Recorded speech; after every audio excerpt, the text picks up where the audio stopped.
আসসালামু আলাইকুম। আমি মোহাম্মদ জানিবুল হক। আমি ঢাকা থেকে এসেছি, কক্সবাজারে এখন আছি কলাতলিতে। আমি আপনাদেরকে একটা 5 স্টার হোটেল কক্সবাজারে নির্মাণাধীন সেটা দেখাবো। সেটা হচ্ছে হোটেল বে স্যান্ডস। আপনারা দেখতে পাচ্ছেন হোটেল বে স্যান্ডস এর কাজ চলছে।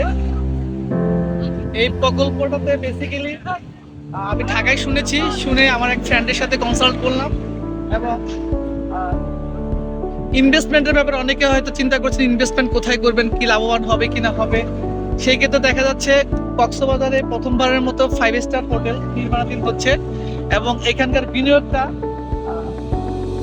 কনফার্ম একটা হালাল ইনকাম হবে আর কি, আমার কাছে মনে হচ্ছে আর কি। তো আপনারা যদি ইনভেস্ট হালাল ইনকাম করতে চান তাহলে সেই ক্ষেত্রে আপনি 5 স্টার মানের এই হোটেলে ইনভেস্ট করতে পারেন। আর এটা বিচের পাড় থেকে আপনি দেখছেন, হোটেলটা বিচের পাড় থেকে একদম, মানে আমি যদি বলি রেডি 1 2 3 পানির মধ্যে চলে আসতে পারবেন, এতই সন্নিকটে। এবং এটা সি ভিউটা এত সুন্দর, এটা নিজের চোখে না দেখলে বিশ্বাস করার মতো নয়। তো ধন্যবাদ সকলকে।